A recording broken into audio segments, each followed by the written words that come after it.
दिल्ली विधानसभा चुनाव में नई दिल्ली सीट सबसे हाई प्रोफाइल सीट समझी जा रही है। इस विधानसभा सीट पे चुनावी लड़ाई दिलचस्प मोड़ ले रही है। दरअसल ये सीट राजधानी की सबसे अहम सीट में से एक है। यहाँ से दिल्ली के पूर्व मुख्यमंत्री अरविंद केजरीवाल के होने से ये सीट हॉट सीट में तब्दील हो गई है। यूं तो ये मुकाबला त्रिकोणीय लग रहा है, लेकिन यहाँ 22 ऐसे और धुरंधर मैदान में हैं जो अरविंद केजरीवाल के सामने अपनी चुनौती पेश कर रहे हैं। सिर्फ भाजपा, कांग्रेस, आम आदमी पार्टी ही नहीं, बल्कि 22 ऐसे और भी उम्मीदवार हैं जो नई दिल्ली सीट का विधायक बनना चाहते हैं। बताएंगे पूरा मामला, लेकिन उससे पहले आप द हिंदी टॉप को सब्सक्राइब करके बेल आइकन दबाना ना भूलें, ताकि आप तक पहुंचे हर खबर सबसे पहले। नई दिल्ली सीट जो वोटों की संख्या के मामले में दिल्ली की दूसरी सबसे छोटी सीट समझी जा रही है। हालांकि इस सीट का राजनीतिक महत्व काफी ज्यादा है। इस बार के चुनाव में ये सीट उम्मीदवारों के मामले में सबसे आगे है। बता दें कि कुल 40 उम्मीदवारों ने इस सीट से अपने पर्चे भरे थे। कुछ ने अपने नाम वापस ले लिए तो कुछ के नाम रिजेक्ट भी हो गए। इसके बाद इस सीट पे कुल 23 उम्मीदवार चुनावी मैदान में हैं। नई दिल्ली सीट इसलिए भी ज्यादा खास बन गई है क्योंकि मौजूदा विधायक और पूर्व मुख्यमंत्री अरविंद केजरीवाल के अलावा कांग्रेस और भाजपा के हाई प्रोफाइल उम्मीदवार वहां से उतार दिए गए हैं। इस सीट पे कांग्रेस ने दिल्ली की शिल्पकार कही जाने वाली शीला दीक्षित के बेटे और पूर्व सांसद संदीप दीक्षित को चुनावी मैदान में उतारा है। जबकि भाजपा की बात करें तो पूर्व मुख्यमंत्री साहेब सिंह वर्मा के बेटे और पश्चिमी दिल्ली से पूर्व सांसद प्रवेश वर्मा को यहां से उतारा गया है। इसके अलावा कई निर्दलीय उम्मीदवार भी लाइमलाइट में आने के लिए वहां से नॉमिनेशन भर चुके हैं। नई दिल्ली विधानसभा सीट इसलिए भी अहम कही जा रही है क्योंकि उस सीट के बारे में कहा जाता है कि वो सीट मुख्यमंत्री भी चुनती है। लगातार 3 बार अरविंद केजरीवाल ने नई दिल्ली विधानसभा से ही जीत हासिल की है और दिल्ली पे राज किया है।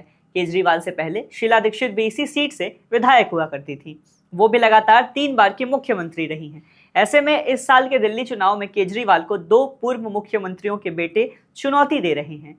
संदीप दीक्षित नई दिल्ली से कांग्रेस के प्रत्याशी हैं और पूर्व मुख्यमंत्री दिवंगत शीला दीक्षित के बेटे हैं। प्रवेश वर्मा भी पूर्व मुख्यमंत्री दिवंगत साहेब सिंह वर्मा के बेटे हैं।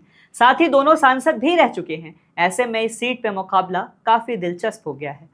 इस सीट पे वोटर्स को साधने के लिए Sandeep Dikshit door to door campaign कर रहे हैं। वो शीला दीक्षित के कार्यकाल में हुए कामों पे निर्भर हैं। इसके अलावा प्रवेश वर्मा के पास मोदी सरकार का 8वें वेतन आयोग के गठन की मंजूरी ही संजीवनी है। दरअसल नई दिल्ली सीट पे सबसे ज्यादा सरकारी कर्मचारी हैं। ऐसे में सरकारी कर्मचारियों के वेतन में सुधार के कदम जो भाजपा ने उठाए हैं, वो अपनी उपलब्धि के तौर पे भाजपा केजरीवाल के खिलाफ सियासी हथियार के तौर पे इस्तेमाल कर रही है। इसके अलावा भाजपा के पास हिंदू पक्ष का भी वोट है। हालांकि तीनों प्रत्याशियों की तुलना करें तो अरविंद केजरीवाल की पकड़, अनुभव, साधन संसाधन और संगठन की ताकत इन बाकी प्रत्याशी के मुकाबले कहीं ज्यादा है। 2024 के लोकसभा चुनाव में भी नई दिल्ली विधानसभा में आम आदमी पार्टी को बढ़त मिली थी।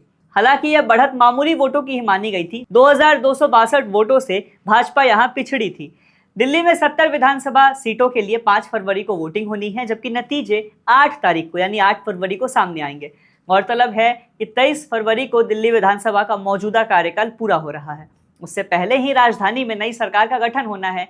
10 जनवरी को दिल्ली में चुनावों के लिए नोटिफिकेशन जारी हुआ। 5 फरवरी को वोटिंग और 8 फरवरी को विधानसभा चुनाव के नतीजे घोषित कर दिए जाएंगे। दिल्ली की राजनीति जो रेवड़ी की भेंट चढ़ गई है, वहां यह देखना दिलचस्प है कि नई दिल्ली का किला कौन फतह करता है। नई दिल्ली सीट जिसपे कांटे की टक्कर है।